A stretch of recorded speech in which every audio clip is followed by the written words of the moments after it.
చూడండి, మీకు మొన్న జనవరి 13 పడ్డామన్నారు కదా, పడితే ఈ మోకాళ్ళు దెబ్బ తగిలింది. అప్పటి నుంచి లాకింగ్ అవుతుంది, నడవలేకపోతున్నాను, బాగా పెయిన్ ఉంది అన్నారు. అప్పుడు ఎంఆర్ఐ స్కాన్ తీయించేస్తే మనకి రిపోర్ట్ చూపించారు. ఇప్పుడు ఏంటి, లోపల ఏసియల్ టేర్ అని లేకపోతే మెనిస్కస్ టేర్ అని ఏదో ఇంజరీ చూపించింది.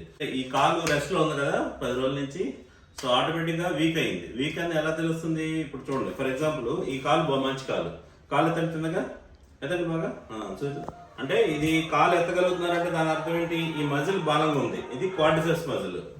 సో ఇప్పుడు ఆ కాలు ఎత్తండి, చూసారా, ఎత్తలేకపోతాను, ఇంకా ఈ యాంగిల్ ఉండిపోతుంది. అంటే ఇది నా న్యూట్రల్, ఇక్కడ నుంచి ఇంకొక 25 degrees అలాగా ఉండిపోతుంది, ఎత్తలేకపోతాను. చూడండి, నేను ఇలా చేతి ఎత్తే వస్తుంది అది. సో అది ఎత్తలేకపోతారు, అది ఈ క్వాడ్రిసెప్స్ మజిల్ వీక్ అయిపోవడం వల్ల, కాలు వాడడం వల్ల. అందుకే ఈ క్వాడ్రిసెప్స్ ఎక్సర్సైజ్ చూపించారు కదా, అది చేయాలి. మోకాలు కింద పెట్టి గట్టి నొక్కండి, కిందకి నొక్కండి, గట్టి నొక్కాలి, గట్టిగా 6 లెక్కటండి. 1 2 3 4 నొక్కాలి 6. అది పట్టాలండి, అంతే. ఎత్తక్కల, మోకాలు ఎత్తక్కల, పట్టాలండి, అంతే.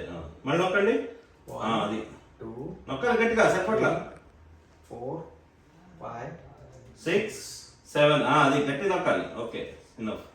మళ్ళీ నొక్కండి, గట్టి నొక్కాలి, బాగా గట్టి నొక్కాలి, బాగా గట్టిగా. 3 4 నొక్కండి, 5 6 పట్టాలొద్దు. ఓకే, అలాగే 3 సార్లు చేశారు. ఇప్పుడు అట్లా 10 సార్లు చేయాలి. ఇది 10 సార్లు, అది 10 సార్లు, మళ్ళీ 10 10 10 10.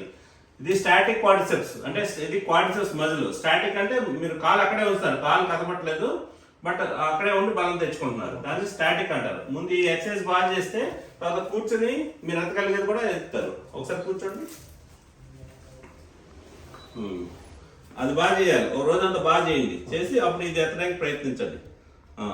ఇప్పుడు ఎత్తే ఇంకా ఇంప్రూవ్మెంట్ వస్తుంది. అప్పుడు ఇప్పుడు ఏదైతే ఎత్తలేదో అది ఈ కాలుతో కూడా కొంచెం ఎత్తుకోండి, ఎత్తండి. అది అంటే అది బిగుసిపోకుండా, అక్కడ మిగిలిన 20 degrees బిగుసిపోకుండా ఈ కాలుతో కూడా ఎత్తుకుంటారు. ఇక్కడ ఎవరన్నా గట్టిగా తోడ మీద చేసి నిల్చోవాలి, అప్పుడు బాగుంటుంది. అంటే మోటివేషన్ ఉంటుంది, పక్కన ఎవరన్నా ఉండి కౌంట్ చేస్తుంటే మోటివేషన్. మిమ్మల్ని ఒకళ్ళే చేయమంటే మీరు చేయలేరు, మోటివేషన్ లేక, అంతే.